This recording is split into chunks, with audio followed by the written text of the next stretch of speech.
प्रेम से बोलो लक्ष्मीपति विष्णु भगवान की जय। अजय एकादशी। कुंती पुत्र युधिष्ठिर बोले कि हे जनार्दन, अब आप मुझे भाद्रपद मास की कृष्ण पक्ष की एकादशी के बारे में बतलाइए। उस एकादशी का क्या नाम है तथा इसकी क्या विधि है, सो सब विस्तार पूर्वक कहिए। श्री कृष्ण बोले कि हे राजन, भादो की कृष्ण पक्ष की एकादशी को अजा कहते हैं, इसलिए इस व्रत करने से समस्त पाप नष्ट हो जाते हैं। जो मनुष्य इस दिन भगवान की भक्ति पूर्वक पूजा करते हैं तथा व्रत करते हैं, उनके समस्त पाप नष्ट हो जाते हैं। इस लोक और प्रलोक में सहायता करने वाले इस एकादशी व्रत के समान विश्व में दूसरी कोई एकादशी नहीं है। इस एकादशी की कथा इस प्रकार है। प्राचीन काल में एक चक्रवर्ती राजा राज करता था। उसका नाम हरिश्चंद्र था। वो अत्यंत वीर प्रतापी तथा सत्यवादी था। उसने अपनी स्त्री तथा पुत्र को बेच डाला। वह स्वयं एक चंडाल के यहाँ कफन लेने का काम किया, परंतु उसने इस आपत्ति के काम में भी सत्य को न छोड़ा। जब इस प्रकार रहते हुए उसको बहुत वर्ष हो गए तो उसे अपने इस नीच कर्म पर बड़ा दुख हुआ और वह इससे मुक्त होने का उपाय खोजने लगा।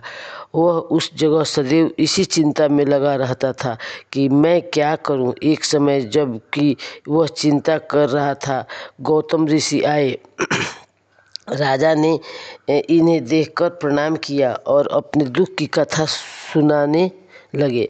महर्षि राजा के दुख की कथा सुनाने लगे।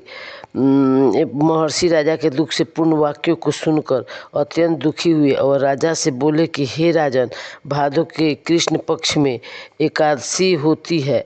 एकादशी का नाम अजा है। तुम उसी अजा नामक एकादशी का विधि पूर्वक व्रत करो तथा रात्रि को जागरण करो, इससे तुम्हारे समस्त पाप नष्ट हो जाएंगे।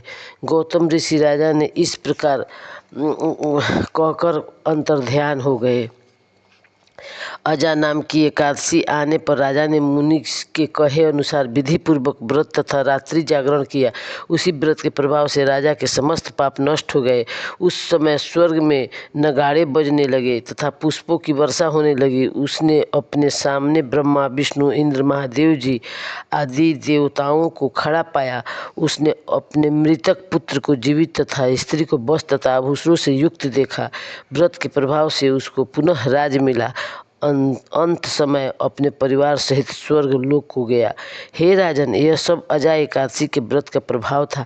जो मनुष्य इस व्रत की विधि विधान पूर्वक करते हैं तथा रात्रि जागरण करते हैं, उनके समस्त पाप नष्ट हो जाते हैं और अंत समय में स्वर्ग को जाते हैं। इस एकादशी की कथा के श्रवण मात्र से ही अश्वमेध यज्ञ का फल मिलता है।